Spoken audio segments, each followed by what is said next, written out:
October 2nd, DreamWorks Pictures invites you, we ants are running the show. We're the lords of the earth. To jump in. Want to dance? Absolutely. Get down. Ouch. And pig out. See, there's some kind of force field. Because heroes don't come any smaller. I've never been able to lift more than 10 times my own body weight. And adventure doesn't get any bigger than ants. Rated PG. Starts Friday, October 2nd.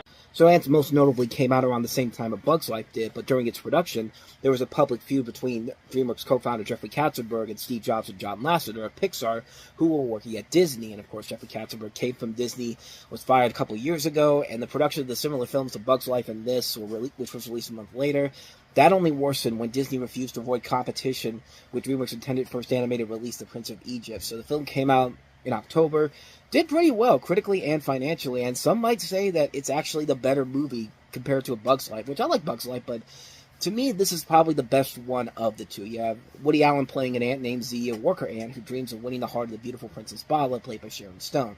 So he convinces his soldier ant buddy, played by Sylvester Stallone, to switch places with him.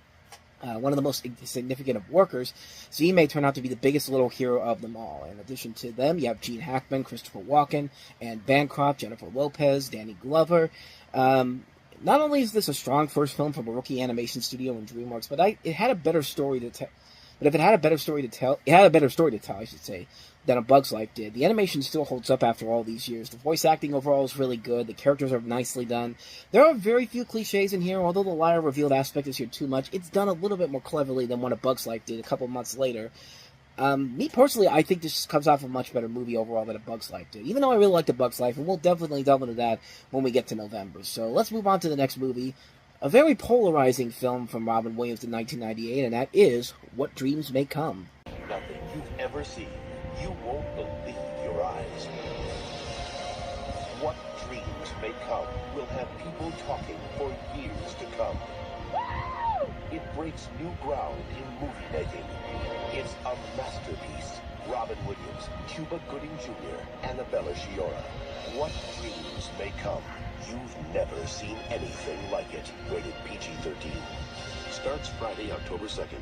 So Robin Williams plays this guy who dies in an accident. He enters heaven, and he realizes that his wife, Annie, played by Annabella Sciorra, has killed herself out of grief over their loss, and he embarks on an afterlife adventure to reunite with her. This is a film that gets a lot of controversy as well, but considering that this film came out a couple months before Patch Adams, which was the much bigger hit, but I'm going to be honest with you, a lot of people do not like this movie. It has a very mixed reception, but I actually really found myself enjoying this movie. I think it's just because of the visuals and the acting on Robin Williams, Cuba Gooding Jr., and Annabella Sciorra alone. I think those are what carry the movie over. That's the one that has the more memorable after effects to it than something like Patch Adams, which was just a film that was just clearly an Oscar-baitish film that came out at the right time. People wanted to see the feel-good film of the holiday season, where you actually see the movie. It's nothing like a feel-good movie. It's a film that's just, it's a mess on so many levels. But this is a film that has a lot of ambitions to it. It tries a lot of things that you would have expected it to do,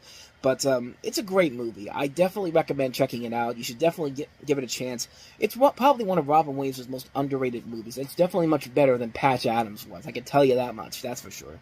So that's What Dreams May Come. On to the next movie, and that is A Night at the Roxbury. I'm Doug Butabi. Hey, what's up? How you doing? You probably some typos on it? They're cute. Where's your car? Our dad got mad, took it away. They're cuddly. Why wear pants? We're not in the club yet. Right. And they're absolutely hopeless. I broke the window again. A Night at the Roxbury. Hey, hot lady, what's going on? All right, we'll clean up later. Don't worry about it. Rated PG-13. Everywhere Friday, October 2nd. So this was Saturday Night Live's first attempt since Wayne's World 2 to bring one of its sketch comedy bits to the big screen. There had been a lull between Wayne's World 2 and this film, a 5-year lull. And the result is Steve and Doug Butabi, played by Will Ferrell and Chris Kattan. They want to get into the best club in town, also hoping to open their own club.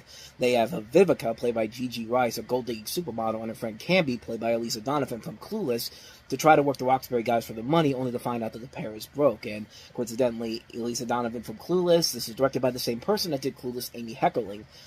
The one thing I could say about this movie is that the soundtrack is pretty awesome. You get songs like, of course, What Is Love, and then you have This Is Your Night, and just a great late 90s soundtrack that I just go back to a lot.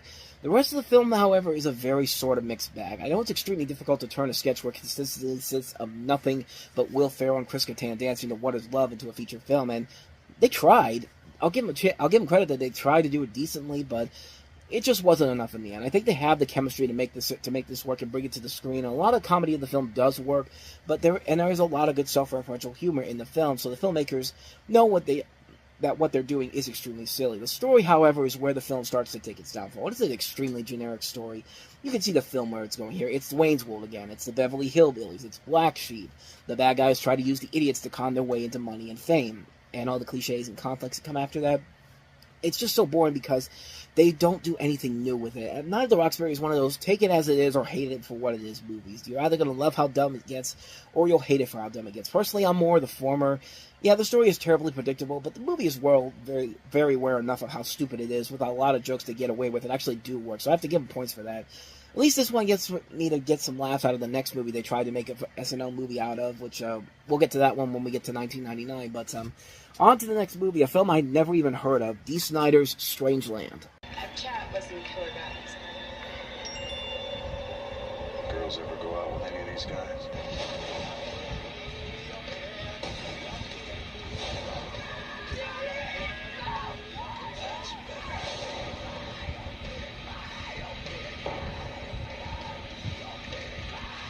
Dee Snider's Strangeland.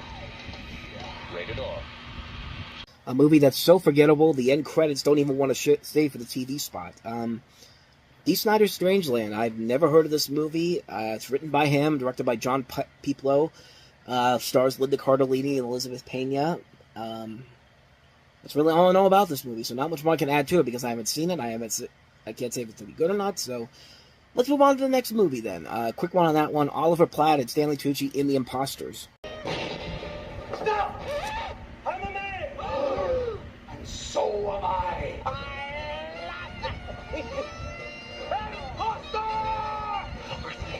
Can I be the man next time? Sure. Okay. The Imposters. So basically, it's a Laura and Hardy, like odd couple screwball comedy with Oliver Platt and Stanley Tucci in the title roles. It's Stanley Tucci's second directorial effort after Big Night, and I've never seen it, so I can't really say if it's any good or not. And I like Big Night, but I've heard a lot of mixed things about this one. I think there's a good idea here. Oliver Platt and Stanley Tucci can really work some magic together from the little clip of the trailer I see here, but there's also a cast that includes Alfred Molina, Michael Emerson, Lily Taylor, Tony Shalhoub, Steve Buscemi, Hope Davis, Allison Janney, Isabella Rossellini, Billy Connolly, Campbell Scott. Woody Allen has an uncredited cameo in here. But other than that, I haven't seen it, so I can't really say if it's any good or not. So we're moving fast on these ones here. On to the next movie, and it's a re-release of a film. It's called Bicycle Thieves.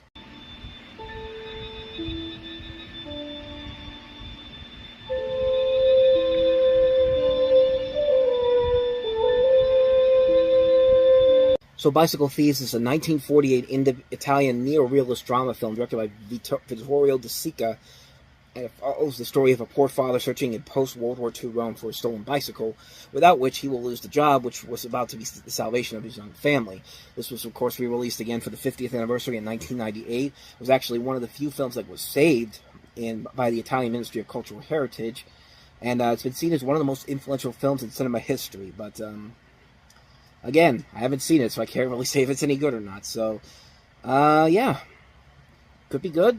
Classic film, possibly. So, on to the last film, and that is Hit Me. Unexpected emotional force. Elias Koteas has the savage intensity of Robert De Niro's Taxi Driver. Somebody's gonna get double-crossed, and it ain't gonna be me. Elias Koteas, Laurie Marsack, Philip Baker Hall, and Academy Award nominee William H. Macy. Don't be stuffed in by littleness! Hit Me. So Sonny lives with his intellectually disabled older brother and works as a bellhop at a second-rate restaurant. This changes when Monique, a beautiful suicidal nutcase, checks in, and Sonny is offered a part in the heist that goes wrong. And it's references to Henry David Thoreau. It's based off of a novel called A Swell-Looking Babe by Jim Thompson. Elias Koteas, this was about a couple of years before his big breakout on Oz. William H. Macy, this was coming out around the same time as Fargo did. Directed by the guy who did Secretary and Fur, so Again, not much more I can add to that one because I have not seen this movie. So, could be good, could be not. So, hit me.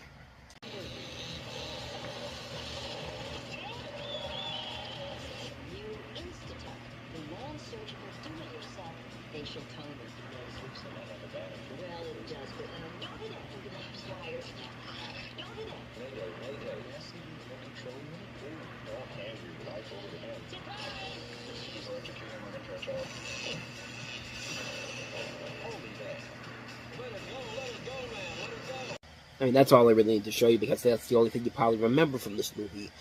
This is not one of Eddie Murphy's best movies. This was directed by the same guy who gave us 101 Dalmatians and Bill and Ted's Excellent Adventure, and certainly does not live up to the caliber of those movies. In fact, John Candy was actually going to play the Eddie Murphy role back before he passed away, and Eddie Murphy actually turned down Rush Hour for this. And yeah, you can pretty much tell that was a bad move on his part. The movie's mostly forgettable. Nothing about it that's really all that funny. Jeff Goldblum and Kelly Preston are in here, just going along. Like I said, that's the only thing. That scene there is the only thing you probably remember from this train wreck of a film because it was all over the advertising. Like it was the big laugh out loud moment, and it was anything but that. So, yeah, not much more to say about that one. That's a Holy Man. So let's go ahead and move on to the next movie, and that is One Tough Cop. Once in a great while, a motion picture finds the courage not to touch a nerve and speak the truth. One Tough Cop, rated R. There are still real heroes. Opens Friday, October 9th. Yeah, needless to say, that was not one that was a movie that comes along every once in a while. That's what it's like. This was not one of those movies. I mean, it has Gina Gershon in it, for God's sakes. I mean, Stephen Baldwin, Chris Penn, Gina Gershon. That should pretty much tell you everything you need to know there. This is basically Stephen Baldwin plays his detective and his partner investigate the rape and murder of a nun. Meanwhile, the main guy, Bo DiTio, learns that his partner has a gambling problem and is in debt to loan sharks. So it feels like a watered-down version of Bad Lieutenant, quite honestly. And it's one that, again, I haven't seen it, so I can't really say if it's any good or not, but I sincerely doubt it, honestly. I've never heard anybody ever say anything that good about it, honestly. So that is One Tough Cop, so let's go ahead and move on to the next movie, and that is The Mighty. Films had word-of-mouth sensation called Good Will Hunting. This year, the critics say we have another, The Mighty. It's a story of two best friends who believed in the legend of King Arthur. Now, they do their own brand of magic to fight for justice. Your grandson saved my boy's life. Beautifully acted by Sharon Stone, Gillian Anderson, and Jenna Rollins. The Mighty, rated PG-13, now playing Select City special sneak preview Saturday. Yeah, this didn't quite have the same hype that Good Will Hunting had, but still made for a pretty good movie, though. This is based off the classic children's novel, Freak the Mighty. I read this in high school. I read this in high school, but we also watched this movie after we were done reading the book. Sharon Stone, Jenna Rollins, Gillian Anderson, Harry Dean Stanton, Kieran Culkin, James Gandolfini, Eldon Henson. It's a pretty good adaptation of the book. Don't really remember too much more from it. I just thought it was a really good adaptation of the book. Really good film. A very good underrated film. This director's done a lot of good films. Peter Kelso, he did Shall We Dance. He also did Serendipity. He did Hector and the Search for Happiness, Berlin, I Love You, Funny Bones. Pretty decent director. Probably one of his more underrated films, honestly. I'd say definitely check it out if you haven't seen it already, The Mighty. So, on to the next movie, Love's the Devil, Study for a Portrait of Francis Bacon.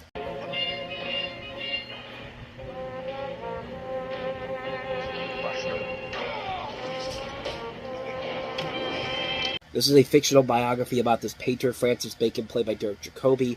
It can concentrate on his state relationship with Daniel Craig, George Dyer, who's a small-town thief, and draws heavily on the authorized biography of Bacon through his book by Daniel Farson, and is dedicated to him.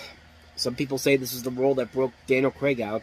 Tilda Swinton's also in here. I haven't seen it, so I can't really say too much more about it, but those are the notable things about it. It came out this weekend, so not much there to say about that one either. So let's go ahead and move on to the next movie, and that is Bad Manners. The two former lovers take a stroll and have a frank talk that reawakens old feelings. Sex hasn't been a large part of our lives. He doesn't find you attractive?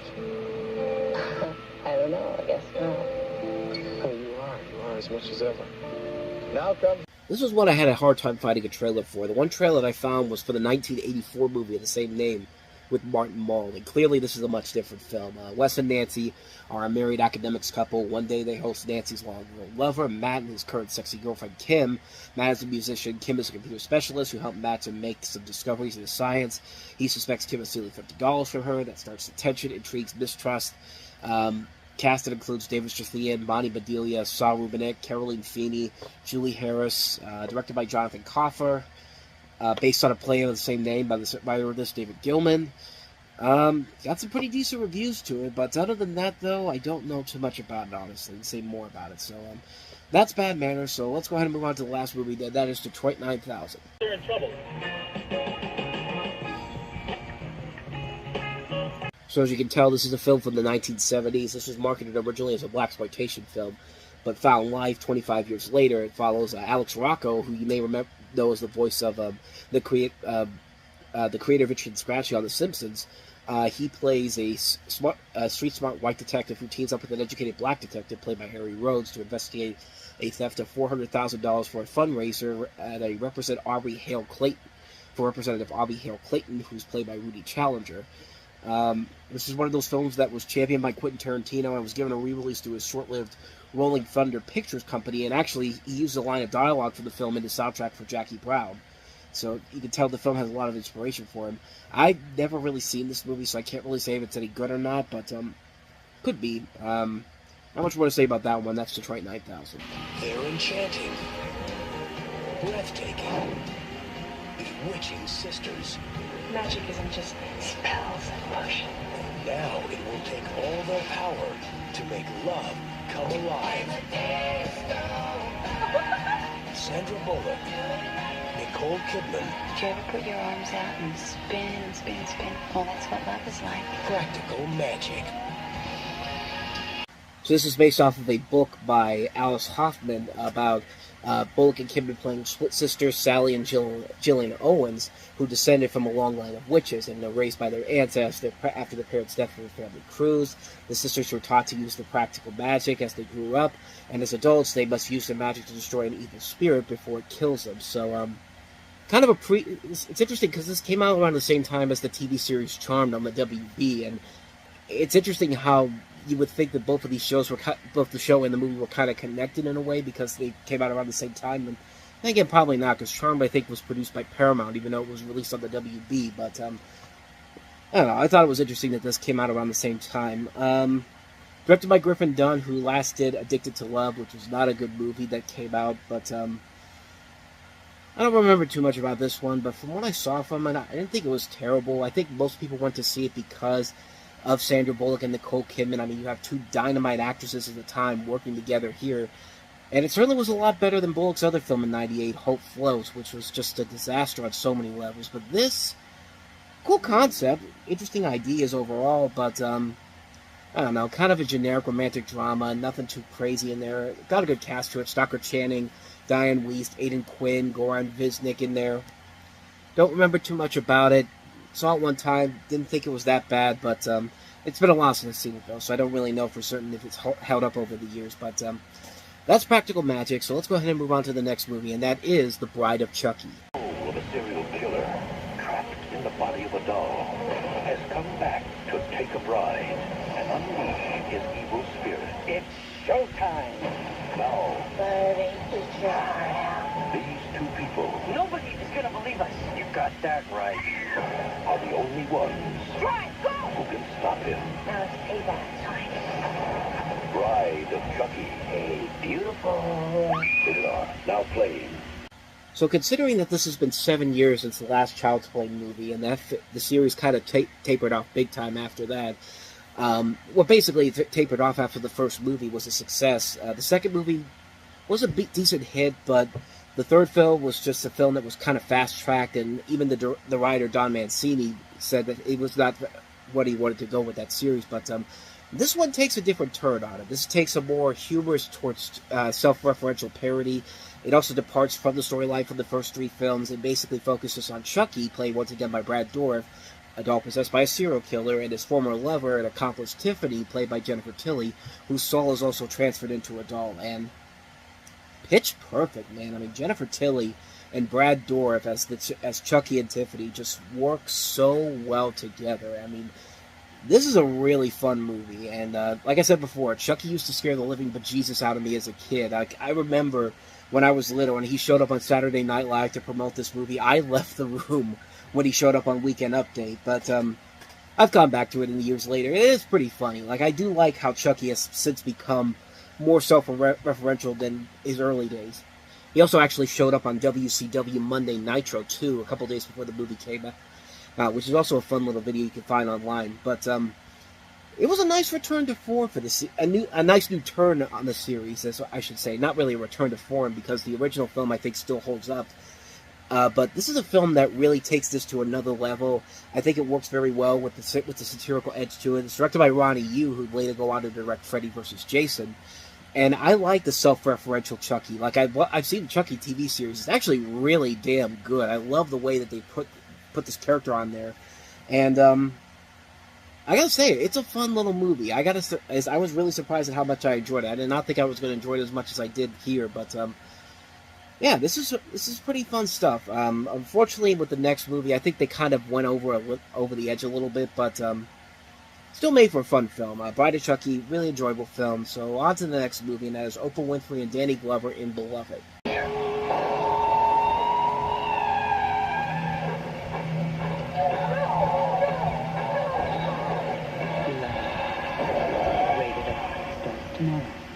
So based on a novel by Toni Morrison that came out in 1987, this is basically following a formerly enslaved person after the American Civil War, her haunting by a poltergeist, and the visitation of a reincarnated daughter.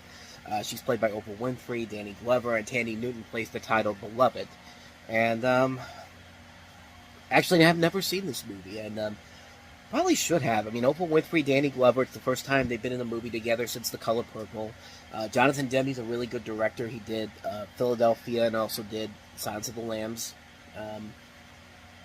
Yeah, I'm surprised I have not seen this one. Got decent reviews. Was nominated for a couple of Oscar nominations, and yeah, that's really all I know about this one. I have not seen this movie, so I have no real recollection of it or know anything about it that's actually would make it anything that I would know about it off the bat. I haven't seen it, so that's Beloved. So anyway, on to the next movie, and that is Todd Solondz's Happiness.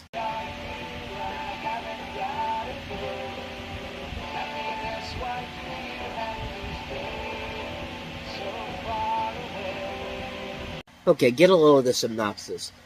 A woman breaks up with her boyfriend. He thinks it's because he's fat. A man is unable to tell his next-door neighbor that he finds her sexually attractive. An old couple wants to split up, but they don't want to get a divorce. A therapist masturbates to teen magazines. An 11-year-old kid is insecure about the fact that he hasn't masturbated yet. Office workers try to recall the face of a coworker who recently died. A woman is sure that she has everything she could ever want. The lives of these individuals intertwine as they go about their lives in their own unique ways, engaging acts which society as a whole might find disturbing in a desperate search for human connection. I mean, what the hell did I just read? I mean, but then again, this is Todd Solondz. I mean, this was at a point where Todd Solondz kind of was taking it to another level with his films. I mean, he'd just done Welcome to the Dollhouse, and then started with this movie. His more rather interesting black comedies began to take shape here, and good cast overall. Jane Addams, Laura Flynn Boyle, Ben Gazzara, Philip Seymour Hoffman, Jared Harris, John Lovitz, Cameron Manheim, Dylan Baker. Some notable names in here. So, yeah, it's a weird movie. It's a bizarre film, but it's what you kind of expect from a guy like Todd Solondz. So, not much more to say about that one. That's Happiness. So, on to the next movie, we have The Alarmist. Fine. David Arquette. Okay, this is not going very well. Stanley Tucci. Hypothetically. Mary McCormick. And Kate Capshaw. We need to get some air in here. No sale here, Mr. Security. The Alarmist. So you've got David Arquette as this guy who decides to become a security system salesman, and he's an instant success, and everything seems to be going great until he discovers there's more to this business, and his boss, played by Stanley Tucci, than he previously expected. And sounds like it's trying to be kind of a Pulp Fiction-esque type of film. Have Haven't heard too much about it. Haven't heard a whole lot about it, but you see Ryan Reynolds in there in one of his earliest film roles. Kate Capshaw, Stanley Tucci, David Arquette, like I mentioned before. Michael Lerner's in here, Clea Duvall. Some notable names in here, but like I said, I haven't seen the film, so I can't really say if it's any good. So, on to the last film, Reach the Rock. A story about making it through the trials and errors growing up. William Sadler, Alessandro Nivola, and Brooke Gladden. Reach the Rock. So this is a John Hughes written and produced film. It's actually the last one to be written and produced by him before his death in 2009, although he'd do other movies under the name Edmond Dantes. Which, of course, is The Count of Monte Cristo. He wrote Man in Manhattan, Joe Taylor, and Just Visiting in the 2000s. But this was the last film he wrote and produced. So you have a small-town troublemaker played by Alessandro Nivola, directionless and alienated. He ends up spending a night in jail, and he and the police chief, played by William Sadler, engage in a battle of wills and wits. And I've never seen this movie before. I see the reviews for this. Roger Ebert said that it was basically seemed like a ripoff of Planes, Trains, and Automobiles, and moves too slow, very sad. So that's pretty much all I know about that. I haven't seen the film, so I can't really say if it's any good or not, but that's the last one that came out this weekend, Reach the Rock. I'm home. There's a place where the people are friendly. How about some marshmallow rice squares? Those are swell. The days are sunny, High 72, low 72, not a cloud in the sky. and life is perfect. It's a nice place to visit. Is that your meatloaf? It might be. It might be. But would you really want to live there? What are you doing? Nice sport. I love it. We're in Pleasantville? No! We're like stuck in Nerdville. We're supposed to be in school. We're supposed to be in color? Hello, Mary Sue. Who's that? I didn't think you'd want to come here until we've been pinned for a little while. You can pay me anytime you want to. Or maybe I should just pay you. No. What goes on in Good Lovers Lane? Sex. What sex? You don't understand. You're messing with the whole universe. Open your eyes. Something is happening to our town. Something changing. Spreading all over the place. Open your mind. And discover Once outside of Pleasantville, some places where the road keeps going. nothing is as simple as black and white. Look at my face. It'll go away. I don't want it to go away. From the co-creator of Big and Dave. This behavior must stop at once. You can't stop something that's inside you. Pleasantville. What are we gonna do, Bob? Well, we're safe for now. Thank goodness we're in a bowling alley. Thank God for the bowling alleys, man. Pleasantville. If you have not seen this movie, this is kind of one of those you have to see this movie type of film. I mean, this is a film that is just... It's a great movie. You basically have Tobey Maguire and Reese Witherspoon as these 1990s teenagers who wind up getting trapped inside of a 1950s TV show set in a small Midwestern town, and their residents there are perfect in every way. And then they introduce their version of how they live their life in the 90s, and it's kind of mixing in together, and it creates a very entertaining and engaging film. It kind of reminds me of... There's so many different similarities you can make to this movie. The Wizard of Oz is a perfect example in terms of the visuals. A little bit of the Truman Show in there. I completely forgot what I was going to say. A little bit of a mix of Stay Tuned, as well as a little bit of a mix of Cool World. Like, a lot of different elements coming together here, and it makes for a really entertaining movie. It's a very thought-provoking film. From a visual perspective, it's amazing to look at. See black and white and color brought together with this technology that they had back then. And I like how once everybody starts turning into color and everybody starts to get more of an emphasis on the overall... Once these two main characters come into play and they kind of bring their ideas of their world into this world, things begin to change. Like fire exists in this world now. Sex actually exists in this world. Rain and weather actually exist in this world. And it creates all these different dilemmas. And it creates a very intriguing and very entertaining storyline. You have a lot of great actors in here. Jeff Daniels, Joan Allen, William H. Macy, J.T. Walsh, Don Knotts, Paul Walker, Marley Shelton, Jane Casmera. Just a phenomenal cast in here. A great story and a great direction by Gary Ross, who gave us Big and Dave.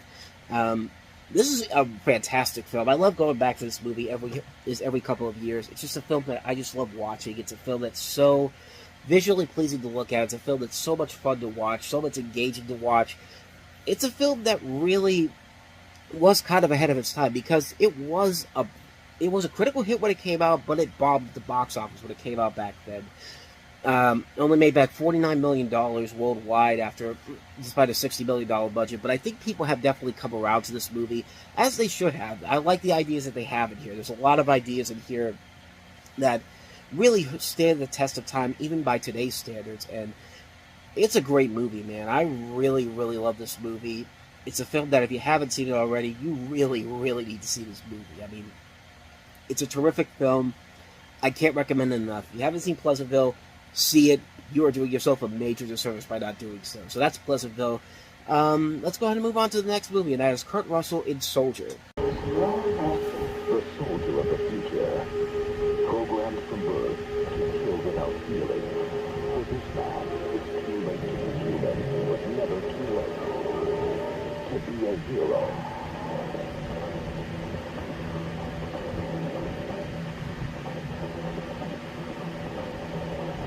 Kurt Russell, Soldier, Guitar, Black Friday, October 23rd. Yeah, as soon as you see the Paul W.S. Anderson's name on there, Abandon Hope, Ye Who Enter Here. This is a film about a highly skilled and emotionally distant soldier played by Kurt Russell who's left for dead, who befriends a group of refugees and faces his former superiors who are determined to eliminate them. You've seen this story done over and over again, and despite the fact that the visuals in here are nice to look at, and Russell is giving it his all here, and it's written by one of the guys who wrote Blade Runner, it's still not a good movie. It wastes a lot of really good talent on here on a story that we've seen done to death so many times. I mean, there's really nothing there in this movie. It's just a generic action movie. It has times where it does have those brief flashes of promise to it, but it's never enough to really recommend the movie. It's a shame because Russell really has given it his all, and you can tell that there was at least some effort being put in there when it comes to the action scenes, but everything else not so much. It's a big disappointment. Not much more to say about that one, Soldier. So, on to the next movie, and that is Bryan Singer's Apt Pupil with Ian McKellen and Brad Renfro. Do you ever wonder how people do the things they do? Critics are raving. Apt Pupil is one of the boldest films of the year. Put this on because I want to see you in it. Scarily brilliant. Stop it! Ian McKellen's Oscar-worthy performance is riveting. Hitchcockian. With a climax that will haunt you for days. From the director of The Usual Suspects and the author of Misery and The Shining. Down in the cellar. You're not going to believe this. Apt Pupil, rated R. Opens everywhere Friday. So this is based off of a story by Stephen King that was written back in 1982, a novella of his. You basically have the story of this high school student played by Brad Renfro who discovers a fugitive Nazi war criminal played by Ian McKellen has been living in his neighborhood under a pseudonym name. Boda has become obsessed with Nazism and the Holocaust, and he persuades Sonder to share his stories, and their relationship stirs malice in each of them. And Singer himself has called Apt Pupil a study in cruelty with Nazism serving as a vehicle to demonstrate the capacity of evil. And you could probably say the Family Guy, whenever they did that episode where Chris had the relationship with his new neighbor who was also a Nazi, I can't remember his name now. The old man Herbert had to save him at the end of the episode. I think that episode took a lot of inspiration from this. It's an idea that was probably ahead of its time very much. I mean, there's a lot of ideas that you could take and put it into a movie today, and I think it would be much better appreciated nowadays. But for the take it was trying to do here, but back then, yeah, it was definitely. I wouldn't have been surprised if people were really, really criticizing this idea, bringing this into a mainstream movie like this. But for Bryan Singer, he did a pretty good job with it. It's probably one of his more underrated films he's ever done as a director. He gets a great performance out of Ian McKellen as the neighbor, and you could easily tell that he got him late. This was kind of the inspiration for him to cast him as Magneto in X-Men after this. But phenomenal performance, man. And also you get a great performance from the late Brad Renfro in here. It has a lot of good ideas to it. I do like what they were trying to go for here. It's one of those movies where there's a good idea, but the execution and the way it plays it out, it doesn't go as far as I think it really needed to go. I think they tried to do it a little bit too mainstream. I think they tried a little bit too hard to go for a more common audience instead of actually just going all in on it, like something take it more seriously, like something like The Usual Suspects probably would have gone. But it's fine for what it is, but it definitely could have been a whole lot better. I think it works mostly because of the performances by McKellen and Renfro, and just the ideas that it has to just go as far as it wants to go to try to get its point across. Even though it doesn't do it all the way through, I really wish it did, but I can't say the movie is terrible by any means, far from it. I think it is a very well-made film. I think it is a very solid film overall. I just only wish the ending was I just wish they went a little bit further than they actually went with this, but like I said, for what it is, it does deliver what it promises, and I think it does deliver more than enough to say, you should definitely check it out. It's definitely one of Bryan Singer's more underrated movies, and one that definitely deserves to be watched, so definitely check that one out. That's Apt Pupil, so let's go ahead and move on to the next movie here, and that is Free Riders.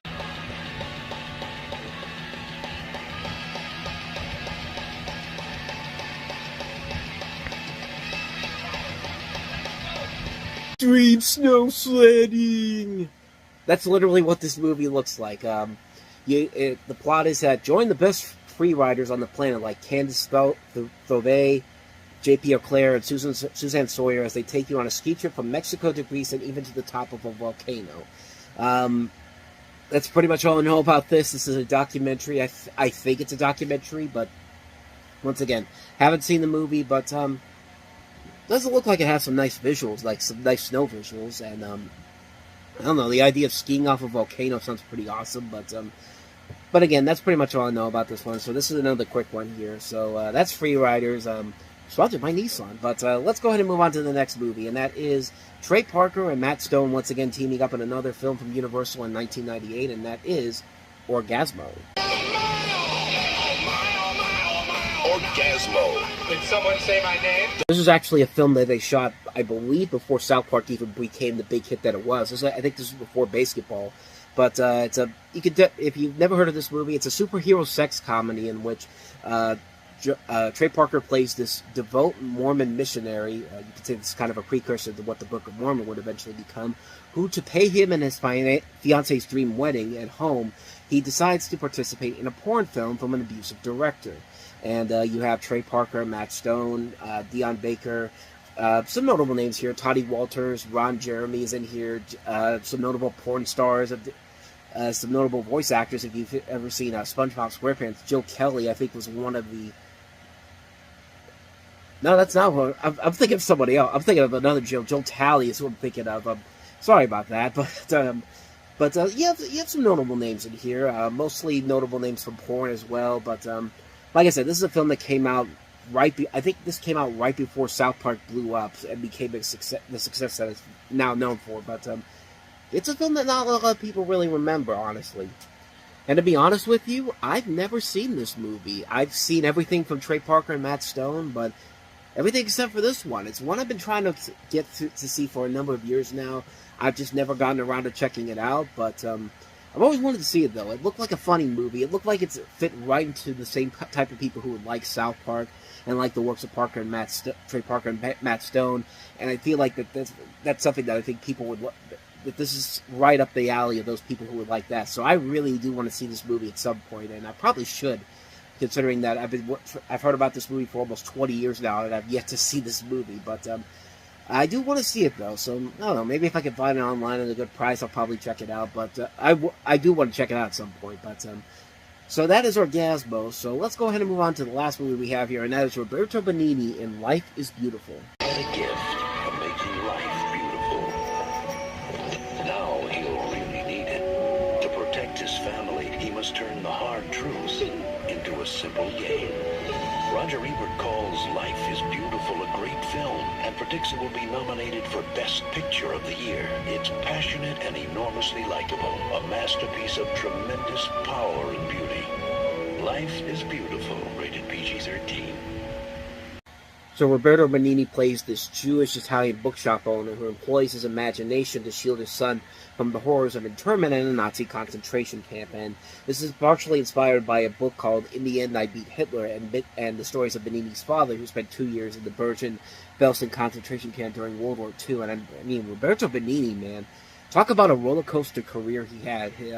His first big film that most people knew him from here in America was Son of the Pink Panther, which did not end up doing well, but, you know, he had that fall, then he had this rise, and he won all these Oscars for this movie, and then it all came crumbling down 3 years later with his Pinocchio film, and then he kind of rose himself back up again with a much better Pinocchio film that came out 17 years later, and, you know, good for him, man. He did a lot of he's done a lot over his career, and you know, he's shown his range in this movie. It's not only given a very good comedic performance, but he's also given a very nice dramatic performance. I love the way that the balance between comedy and drama is put in this performance, and he's given it his all in here. And he definitely shows that he deserved to win all those awards that he won for this. Like, I think he won Best Actor, and he also won Best Foreign Language Film. Of course, that was the moment when he infamously jumped on top of everybody in the seats at the Academy Awards. It was a great moment. I mean, like, moments like that, I wish the Academy Awards would eventually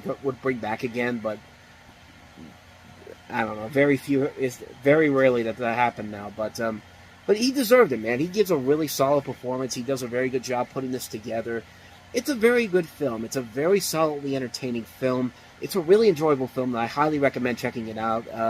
See Roberto Benigni at some of his best work. This really is his best overall film. Definitely check it out. Life is Beautiful. A showdown is about to begin between the soldiers of the day and the army of the night. You can't kill me. James Woods. Oh my baby. John Carpenter's Vampires. Rated R. So based off of a novel of the same name, this is basically James Woods starring as a leader of a team of vampire hunters. After his parents were murdered by vampires, he was raised by the Catholic Church to become their master slayer, and the plot is centered around his efforts to prevent a centuries-old cross from falling into the hands of Jan Valik, a reference to Valak, played by Thomas Ian Griffith, who's the first and most powerful of all vampires, and also stars Daniel Baldwin and Cheryl Lee as a prostitute, Tim Guinea and Maximilian Schell. You know what? Why not? For John Carpenter, he's pretty much tackled every other form of monster out there. Why not give him a vampire movie? And he made a surprisingly good one. This was one where really a lot of people were pleasantly surprised by how it turned out. That trailer made it look like a generic, pretty typical type of vampire hunter movie. But honestly, when you really look at it, it's actually a lot better than I think a lot of people give it credit for. And I think it's mostly because of what James Woods brings to the table to this. He actually brings in an element to this that actually makes it worth the watch. I mean, it's a really enjoyable film. It gets intense when it needs to. It shows a lot of good action, a lot of good visuals overall, a great cast overall. But really, the one thing you really take away from it is that James Woods really is giving it his all in this movie, and it definitely shows on screen. It's a really solid film. It's a film that is probably the last great film John Carpenter ever made. I mean, this was his last most successful film that he made as a director. Following this, he did Ghost of Mars, which is basically just yet another Aliens retread, but this was a really good movie. I really enjoyed it a lot. I was actually more than surprised at how much I enjoyed this movie. I was not going into it with a lot of high expectations because this has a polarizing reception on critics. Some people like it, some people really don't like it. But I found myself really enjoying it. I thought it was actually a really solid movie. And you know what? 25 years later, it's coming up on Halloween. If you're looking for something that's kind of an underrated gem, definitely check this movie out. I was actually really surprised at how much I enjoyed it. So, that's Vampires. So let's go ahead and move on to the next movie. Holly Hunter, Queen Latifah, and Danny DeVito in Living Out Loud. I'm sad tonight. My husband left me. What is she, 30? She's a 30-year-old? She's 34. When things can't get worse, I want to stop agreeing to things I don't really want. Then stop. they can only get better. This is all about pleasure.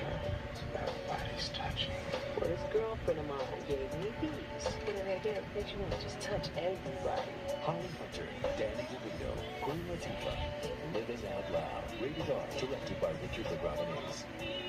So you've got Holly Hunter playing this woman who thought she had a perfect marriage with both of her husbands studying to be doctors, but after she puts her studies on hold to find a job and support them, many years pass until suddenly he leaves Judith with another doctor, and depressed she holds up in her apartment where the middle-aged Pat Francano, played by Danny DeVito, serves as a building superintendent, and he is as lonely as she is, beset with gambling problems, and they make a connection. Yet when he wishes to pursue a romantic relationship, she only sees a friendship, and her friend, played by Queen Latifah, sings in a nightclub and makes attempts to improve Judith's love life as well as her own. And not really a lot there in terms of the story. It's kind of stuff we've seen done over and over again, but what I think kind of elevates it is that cast. I mean, Holly Hunter, Danny DeVito, Queen Latifah. They don't usually pick bad movies, and even when they do, they're usually giving it their all, and they really do give their all in this. They are very good performances in this movie. They work off each other very well here. You also have Martin Donovan, Elias Codius, Eddie Cibrian. Just some really good cast overall in this movie. Richard Sheath, this director, Richard Lagravenese. This is actually the first film he directed after he's written several movies, including The Fisher King, The Ref, Little Princess, Bridges of Madison County, Mirror's Two Faces, Horse Whisperer, Beloved. I mean, he's a really solid filmmaker, and I think he does a very good job in his directorial debut here. Right? It's a really solid film. Not the best movie overall, but it's definitely a lot better than I think a lot of people give him credit for. Definitely check it out. It's a very underrated film. This one's certainly not an underrated film, the next one that we have here, and that is also from New Line Cinema, American History X.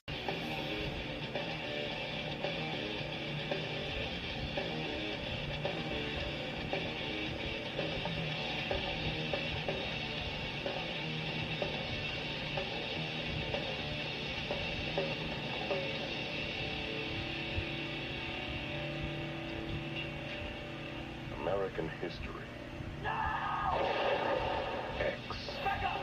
Rated R. Starts flighting everywhere. Kind of like with that Pupil that we talked about last time.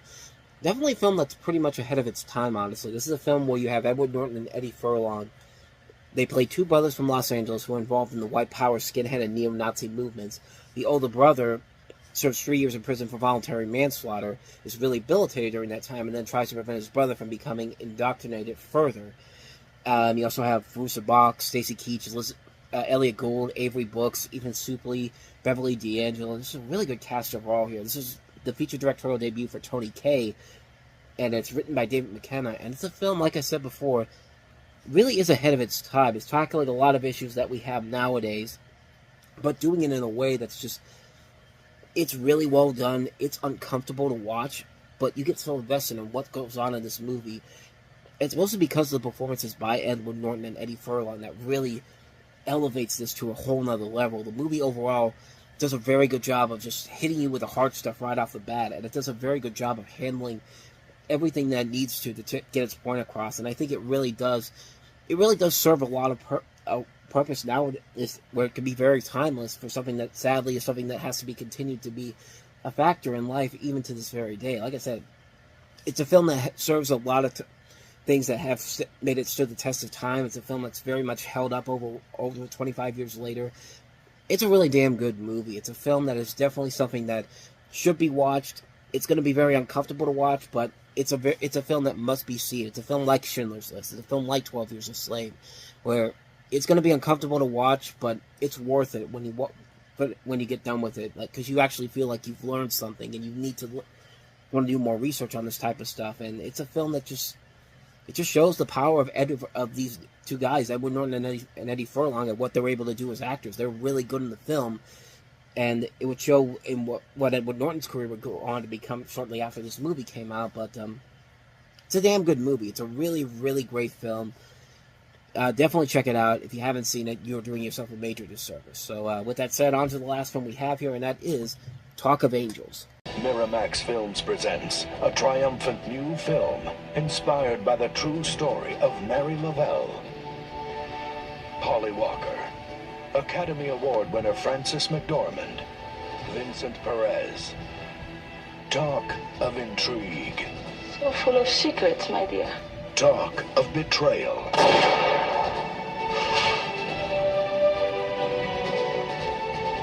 Talk of angels. How do you talk to an angel? I'm sorry, I just had to do that. That song came into my head as soon as I saw the title for this. But This is based off of a novel from 1936, and based on the life of this woman, Mary Lavelle. It tells the story of Lavelle, who travels to Spain in the mid-1930s to teach English to the young daughters of a prominent family. Over the course of the film, she becomes drawn to the family's married eldest son, and their affair unfolds with the increasing violence associated with the early days of the Spanish Civil War as the backdrop. And does that sound familiar? I mean, it sounds very much like a mix between The King and I, and this film has received a lot of comparisons, unfavorable ones, to stuff like Casablanca, Dr. Zhivago, Jane Eyre, Gone with the Wind. I've never seen the film, and quite frankly, I really have no real interest in seeing it. Even if it is a decent-looking film, it just looks like an Oscar bait film. It looks like a film they try to push out there around this time of the year, and hopefully they get some Oscar buzz on it, and needless to say, I don't think this movie did anything like that. So, yeah, I have no real interest in checking this movie out. So, yeah, not much more to say about that one. That's Talk of Angels.